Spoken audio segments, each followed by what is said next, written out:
you sure you don't need it? No, I want to drink. I want to drink at a time when you sit here. Sit right here, right? Yeah, come on. Start right up with them. Oh, okay.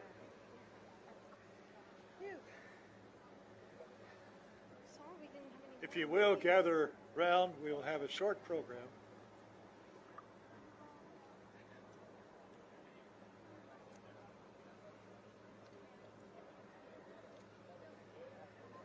Hands hot.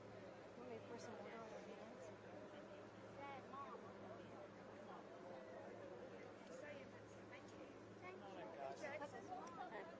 Hey, right over here. I feel better. You got it. Okay. He's all right. Now, Jackson, you're speaking first, right? On that fateful morning at 3 a.m., many of you were awakened by a horrible noise, number one. But before that day was out, we had asked the President for emergency disaster declaration, and that very day he signed the papers, bringing in all sorts of federal help, including FEMA and others. But what a spirit we found in the hills of Kentucky. We love each other, we love our country, we love our state and our county and our community, and we'll go to lengths to preserve those values that we treasure in these hills. And then the governor took up the cause and has guided it marvelously through these days and weeks. There's plenty of work yet left to do, both on the federal and state level. But we're also very excited that in the crowd with us today, helping survey the situation, is our own president, who is seeing to the needs of this region and doing what he can to help ease the pain. So, let me say a word of welcome with you to our governor, who has been on the spot over these past few weeks and days. Welcome, your governor, Andy Beshear.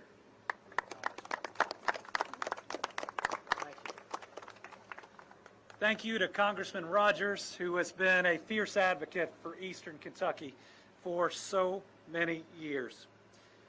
Thank you all for being here. Less than 2 weeks ago, this region suffered the most devastating, destructive flooding to hit our Commonwealth in my lifetime. At least 37, now I believe 38 lives were lost, including 4 young children. Communities have been destroyed, if not completely wiped off the map. Once again, our people are hurting, facing loss and hardship on a scale that's hard to process. Eastern Kentucky is a place where flooding is a part of life, but no one has ever seen anything like the historic flooding that hit us on the night of July 26th. Hours of rainfall hammered these mountains, sending walls of debris, clogged water crashing through homes and businesses, sweeping them clear off their foundations, crashing them into bridges, and for some, their home's just gone. We don't even know where it is. Maybe not one scrap that we can locate. Seeing the devastation firsthand is heartbreaking. It's traumatic just to witness, much less for these families and these children to live through. I talked to a grandmother who was pulled out of the window of her car as it was swept away, just seconds between life and death. Brittany and I sat with a young family as they showed us pictures of the homes that they had worked a decade to build, one that they were so proud of that is a total loss.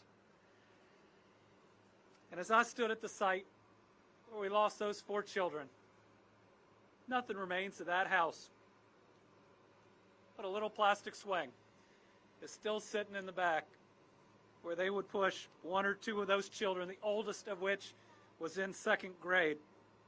The tragedy just comes all that much more home. And it comes just a little over a half a year before the deadliest tornado outbreak in our history took the lives of 81 of our fellow Kentuckians. And it comes amidst a one-in-a-century global pandemic that's taken more than 16,300 Kentuckians from us. All these people are children of God, taken far too soon. They meant so much to their families, to their communities, and these losses are going to be felt deeply for generations. While the body is mortal, the soul is eternal, and to those lost, we will see you again. The trials and tribulations we Kentuckians have faced are hard to understand. But one thing we've proven over and over is that Kentuckians do not break.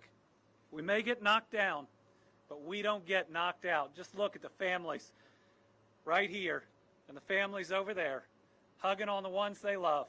Extended family coming down to support them. Everybody finding a place to stay because that's who we are. Kentuckians are good people. We open our hearts and our homes to one another.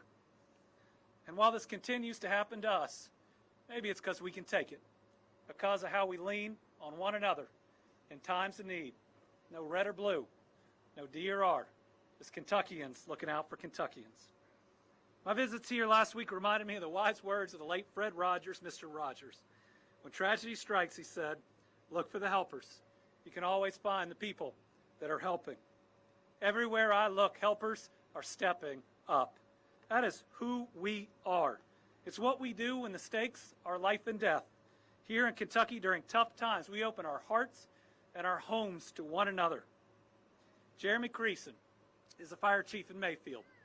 I remember talking to him as the tornado was going through, and I remember meeting him at first light outside a candle factory where we prayed for a miracle, thinking we'd lost 100.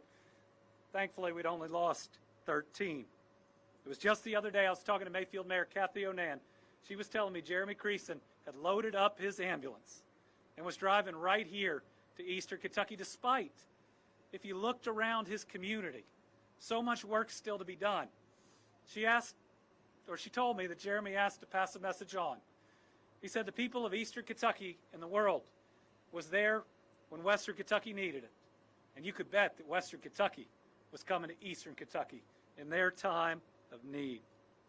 We've also once again seen the professionalism and outright heroism of the Kentucky National Guard, Kentucky State Police, Fish and Wildlife personnel, Kentucky Emergency Management, and local first responders who showed up, just not from here, but from all over. The Lexington Fire Department, trying to get to Hazard, couldn't get through it, so they did over 60 rescues when they first hit water right here in Breathitt County. Mr. President, our Kentucky National Guard is the greatest guard in the country. Its members remind us that they are us. They are Kentuckians who are our neighbors, who in incredible times get called to service, and they never let us down. But for every rescue of our first responders, there were 2 by community members, neighbors that may have had a kayak. There was a young man in Letcher County with a jet ski that, I'm not kidding you, rescued more than 10 people. Thankfully, having that in his garage, risking their lives to help one another. Stories of neighbors rushing from their own flooded homes to their neighbors. And let me tell you, I remember watching a cleanup, talking to somebody, pulling stuff out, saying, is this your house? She said, no, mine's 2 down, but we're going to finish this one before we get to mine. And we've seen so many outstanding young Kentuckians stepping up. It looks like one may have even given his life in the service of others. We have seen a remarkable response because we Kentuckians are remarkable people. And just as we promised our families in Western Kentucky, we are here for you, and we are not going anywhere. We'll be here for you in the days, in the weeks, and the months ahead. We are here until every life and every structure is rebuilt. You are not alone, and we are not alone. We have seen an outpouring of unconditional love from across the country. Millions of dollars and so many donations have come in. We need to ask, please, turn to monetary donations. We have received so much water, so many clothes, and the rest. We're having to find warehouses counties away just to put them in it. And as a state, we are not alone. I'd like to thank the entire team at FEMA, including Deanne Criswell, FEMA Administrator, and Region 4 Administrator Gracia Sheck, who have been here working with us. The administrator called me the moment a plane touched down that she was in after I'd called her in the first hours of the flood. I want to thank the American Red Cross. One of the first calls I took, she was there on the other end of the line. I want to thank emergency management and Colonel Jeremy Slinker, as well as every local official that hasn't slept in more than 9 days. And I want to thank the Tennessee and West Virginia National Guard. There are Kentuckians that wouldn't be here today but for our neighbors giving their great resources. I want to thank our federal delegation, Senator McConnell and Paul, our entire House leadership, Rogers, Yarmouth, Barr, Guthrie, Massey, and Comer. Everybody was there when Eastern Kentucky needed us. And I am deeply grateful for President Biden. And it is an honor to welcome him and First Lady Jill Biden here to Eastern Kentucky. President Biden and his administration have acted with greater speed for that federal disaster declaration, as well as for individual assistance to our families, than I have ever seen. We recently got 100% coverage for a 30-day period that's going to help our local communities and get this area dug out faster. And now 12 impacted counties are eligible for individual assistance through FEMA. Every time we have a request, the answer has been a quick yes. And then how else can we help?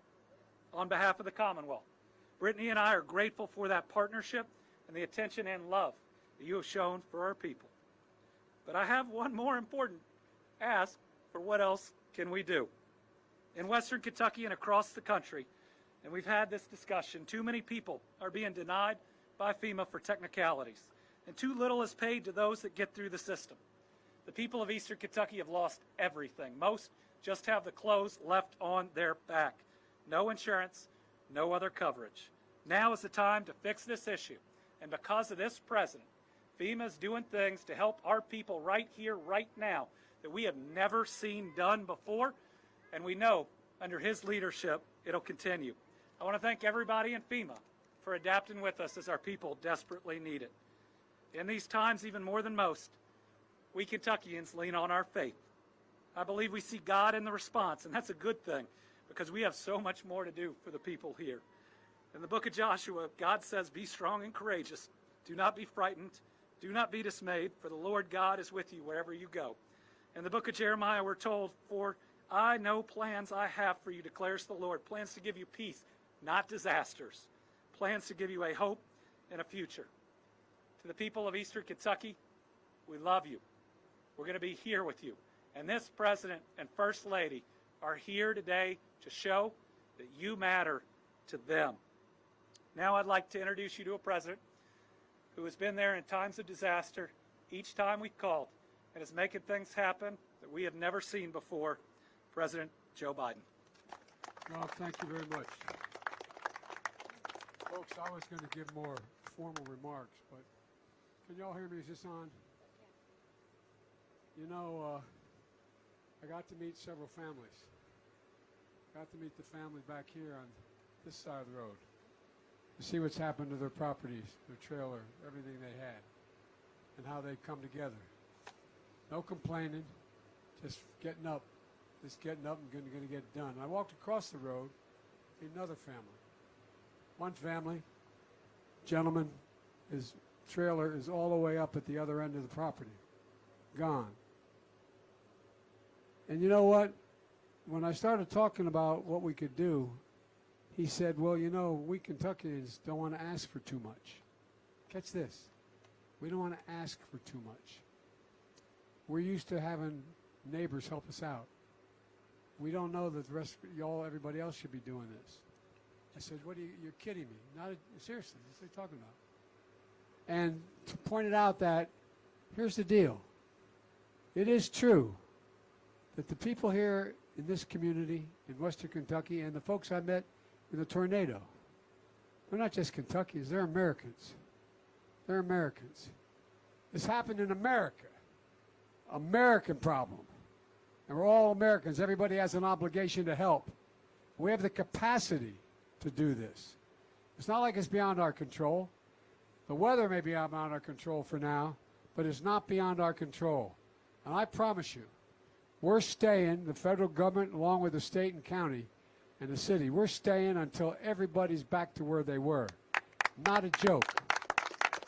And one other thing I raised with the gov, We've never done this before, but because of a number of things we got done on a bipartisan basis, like $1.2 billion infrastructure project, like what we're doing today, what we passed yesterday, helping taking care of everything from health care to God knows what else.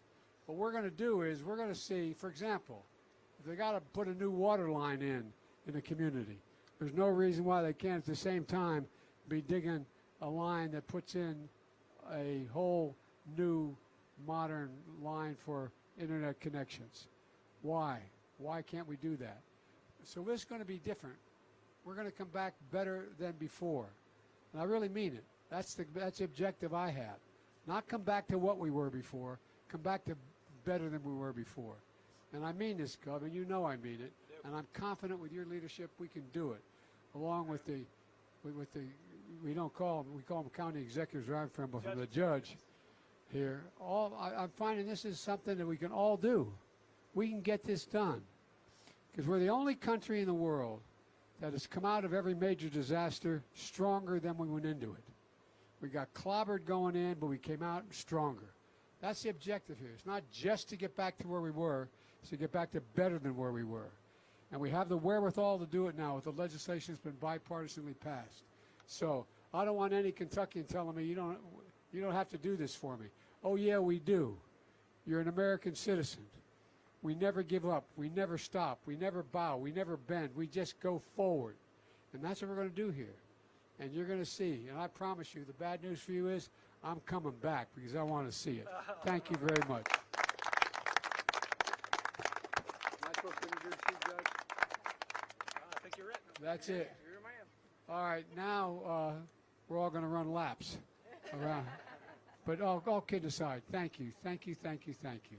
These people deserve an enormous amount of credit for their courage and their stamina. Thanks.